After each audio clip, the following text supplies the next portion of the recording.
বন্ধুরা, লিচু আমরা প্রত্যেকেই খেতে ভালোবাসি, আর বিশেষ করে বাচ্চারা এই লিচু দেখলে কিন্তু পাগল হয়ে যায়। আর এই লিচু দিয়ে যদি কোনো রেসিপি করা যায় সেটাও কিন্তু খুব ভালোবাসে বাচ্চারা।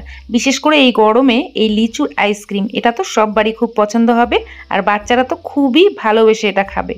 তো চলো আজকে এটা কিভাবে তৈরি করলাম দেখে নেওয়া যাক। নমস্কার বন্ধুরা, দেবজানিস কিচেনে তোমাদের অনেক অনেক স্বাগত।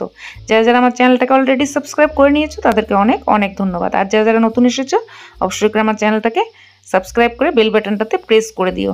তো বন্ধুরা, এই লিচুর আইসক্রিম বাচ্চাদের খুবই পছন্দ হবে, একবার বানিয়ে দিয়ে দেখো, বাচ্চারা খুব ভালোবাসবে এটা। তো দেখো, আমাদের অনেক সময় লিচু নিয়ে আসে, আর লিচু আমরা এমনি খেয়ে থাকি। তো একটু বেশি করে নিয়ে আসলে কি হয়, পরের দিনই কালো হয়ে যায়। লিচু কিন্তু বেশি দিন থাকে না, 1 থেকে 2 দিনের বেশি কিন্তু লিচু থাকে না। তো এই লিচু তোমরা যদি আইসক্রিম বানিয়ে রাখো তাহলে কিন্তু সপ্তাহ ভরে খেতে পারবে।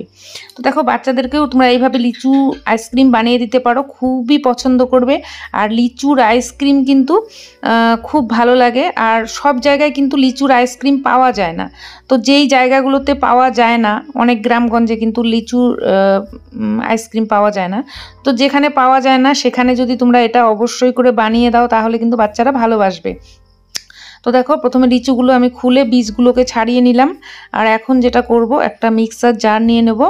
এই মিক্সার জারের মধ্যে এই লিচিগুলো দিয়ে দেব। তো দেখো, এগুলো দিয়ে এটাকে ভালো করে ব্লেন্ড করে নিতে হবে। তো এটা 2-3 বার ঘুরিয়ে ভালো করে ব্লেন্ড করে নিয়ে আসবে। তো দেখো, সুন্দর করে একটা রস হয়ে গেছে। তো এখন এটা স্ট্রেন করে নিতে হবে। স্ট্রেন করার জন্য একটা বড় স্ট্রেনার নিয়ে নিচ্ছি। আর এখন এটা স্ট্রেন করব। তো এর মধ্যে যেহেতু দানাদার অংশ রয়েছে, তো এর মধ্যে তো আমরা জল দেবই। তো এখন একটু একটু করে জল দিয়ে আমরা এটাকে ছেঁকে নেব। তো দেখো, ভালো করে ছেঁকতে হবে, এর দানা দানাগুলো থাকলে কিন্তু হবে না। তো দেখো, এই পর্যায়ে আমি দিয়ে দেব মোটামুটি 1 কাপ মতো জল। তো জলটা দিয়ে দিয়ে আমি স্ট্রেন করে নিচ্ছি, এতে করে বেশি নষ্ট হবে না। এই লিচুর এই যে দানা অংশগুলো, এগুলো তো ফেলেই দিতে হবে। তো দেখো, আমি ভালো করে ছেঁকে নিয়েছি, রসটা আমরা নিয়ে নিয়েছি। আর যে জিনিসগুলো আমি ফেলে দিলাম তার মধ্যে আর কোনো রস নেই। এখন আমি এর মধ্যে দিয়ে দিচ্ছি চিনি। বন্ধুরা, আমি এখানে গুঁড়ো চিনি দিচ্ছি। তো চিনিটা তোমাদের পরিমাণ বুঝে দেবে। আমি 4 টেবিল চামচ মতো চিনি দিয়ে দিলাম। এখন এর মধ্যে সামান্য একটু লবণ দিয়ে দিলাম ব্যালেন্স করার জন্য, তোমরা চাইলে নাও দিতে পারো। আর এখন এটা ভালো করে আমি নেড়ে নিচ্ছি। এর মধ্যে আমি আরও একটা উপাদান দেব, সেটা অবশ্যই দেবে, দিলে কিন্তু আইসক্রিমটা ভালো হবে। তো আমি দিচ্ছি হচ্ছে কর্নফ্লাওয়ার। বন্ধুরা, আমি এখানে 2 টেবিল চামচ কর্নফ্লাওয়ার দিয়ে দিচ্ছি। কর্নফ্লাওয়ারটা দিলে এর ঘনত্বটা সুন্দর হবে। তো তোমরা চাইলে নাও দিতে পারো, তবে দিলে কিন্তু ভালো লাগবে। এখন ভালো করে নেড়ে মিশিয়ে নিচ্ছি। আর নেড়ে মিশিয়ে নিয়ে একটা পাত্রে নিয়ে নিচ্ছি, এটা একটু বয়েল করে নেব। তো বন্ধুরা, এটা বয়েল করলে কিন্তু আর লিচুর আইসক্রিমটা খেতে ভালো লাগবে। তো এখন আমি নিয়ে যাব চুলায় বসিয়ে দিলাম। দিয়ে এটা 2 মিনিটের বেশি জাল দেওয়ার কোনো দরকার নেই, 2 থেকে 3 মিনিটের মধ্যে এটা বয়েল এসে যাবে। আর যখনই বয়েল এসে যাবে তখনই এটা নামিয়ে নেবে, খুব বেশি সময় কিন্তু এটা লাগবে না। লিচুর আইসক্রিম বানাতে হার্ডলি 10 মিনিট সময় লাগে, এর থেকে বেশি একটুকু সময় লাগে না। তো তোমরা যখন তখন এটা বানাতে পারো। হ্যাঁ, অবশ্যই এটা রেখে দিতে হবে পুরো রাত্রি, বা 6 ঘন্টা তো মিনিমাম রাখতে হবে ফ্রিজে, না হলে জমবে না। তো সেক্ষেত্রে টাইমটা লাগবে, কিন্তু বানাতে কিন্তু টাইম লাগে না। তো দেখো, ফুটতে শুরু করে দিয়েছে। আর যখনই এটা পুরোপুরিভাবে ফুটে উঠবে তখনই এটাকে নামিয়ে ফেলতে হবে। তো বন্ধুরা, এটা চুলার আঁচটা বন্ধ করে দিয়ে এখন এটাকে নামিয়ে ঠান্ডা করে নেব। তো দেখো, আমি পুরোপুরিভাবে ঠান্ডা করে নিয়েছি, সুন্দরভাবে ঠান্ডা হয়ে গেছে। এখন আমি এটা মোল্ডে দেব। তো বন্ধুরা, তোমাদের কাছে যদি মোল্ড থাকে তাহলে মোল্ডে দেবে, আর যদি মোল্ড না থাকে তাহলে কিসে দেবে? তো বন্ধুরা, যদি মোল্ড না থাকে তাহলে গ্লাস, যদি বাড়িতে থাকে গ্লাসেও তোমরা বানাতে পারো।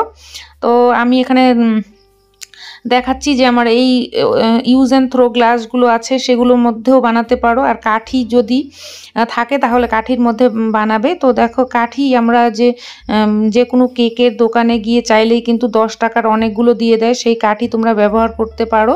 তো আমি এখানে কয়েকটি কাঠিও নিয়ে নিয়েছি, আর আমি মোল্ডেই দিলাম। তোমাদের কাছে যদি মোল্ড না থাকে তাহলে তোমরা গ্লাসের মধ্যে দেবে। তো দেখো, আমি এই মোল্ডের মধ্যে দিয়ে দিয়েছি। আমার মোটামুটি এখানে যতটুকু নিয়েছিলাম তাতে 6টা হয়ে গেছে। এখন তোমরা চাইলে এখানে ফয়েল পেপারও দিতে পারো, তবে আমি ফয়েল পেপার দেবো না। এগুলোর মধ্যে আমি কাঠিগুলো গুজে দিচ্ছি, আর কাঠিগুলো এর মধ্যে দিয়ে দিলাম। তো দেখো, এটা যদি তোমরা চাও তাহলে ফয়েল পেপার দিয়ে কাঠি দিতে পারো। এখন আমি এটা ফ্রিজে রেখে দেবো পুরো 6 থেকে 7 ঘন্টার জন্য। পুরো ঘন্টা কি 7 ঘন্টা লাগবে সময়, এর থেকে বেশি লাগবে না। তবে পুরো রাত্রেও তোমরা রেখে দিতে পারো। তো এখন ফ্রিজের টেম্পারেচারটা একটু বাড়িয়ে দেবে, তাহলে সুন্দরভাবে জমে যাবে। এখন আমি বের করে নিলাম, মোটামুটি 6-7 ঘন্টা হয়ে গেছে। এখন আমি বের করে নিচ্ছি আর তোমাদেরকে দেখাবো কত সুন্দর হয়েছে। তো দেখো খুব সুন্দরভাবে জমে গেছে লিচুর আইসক্রিমটা। আর এটা এই গরমের সময় কিন্তু খুবই ভালো লাগবে। তো এটা কিছুক্ষণ বাইরে রেখে দিলে, 2 মিনিট মতো বাইরে রেখে দিলেই দেখবে যে এটা মোল্ড থেকে বেরিয়ে আসবে, এটা ডিমোল্ড হয়ে যাবে। তো দেখো আমি 2 মিনিট মতো বাইরে রেখে দিয়েছিলাম, মোল্ড থেকে সুন্দরভাবে আইসক্রিমগুলো বেরিয়ে এসছে। আর কতটা লোভনীয় হয়েছে, আর এটার ফ্লেভারটা কিন্তু খুবই দুর্দান্ত হয়। এই লিচুর আইসক্রিমের যে ফ্লেভারটা, এটা খুব সুন্দর আসে, লিচুর ফ্লেভারটা। তো এটা তোমরা বাচ্চাদেরকে খুব সহজেই ঘরে তৈরি করে দিতে পারো এই লিচু ফুরিয়ে যাওয়ার আগেই। কেননা লিচু খুব বেশি দিন ঘরে থাকে না, বা বাড়িতেও থাকে না, বাজারেও পাওয়া যায় না। লিচু 1 থেকে 1.5 মাস মতো থাকে, এর বেশি কিন্তু থাকে না। লিচু ফুরিয়ে যাওয়ার আগেই বাচ্চাদেরকে এটা বানিয়ে দিতে পারো, তাহলে বাচ্চারা খুব ভালোবেসে এটা খেয়ে নেবে। আর এটা বড়রাও খেতে পারে। তো আজকে আমার এই লিচুর আইসক্রিম রেসিপিটা তোমাদের কেমন লাগলো অবশ্যই আমাকে কমেন্ট করে জানিও।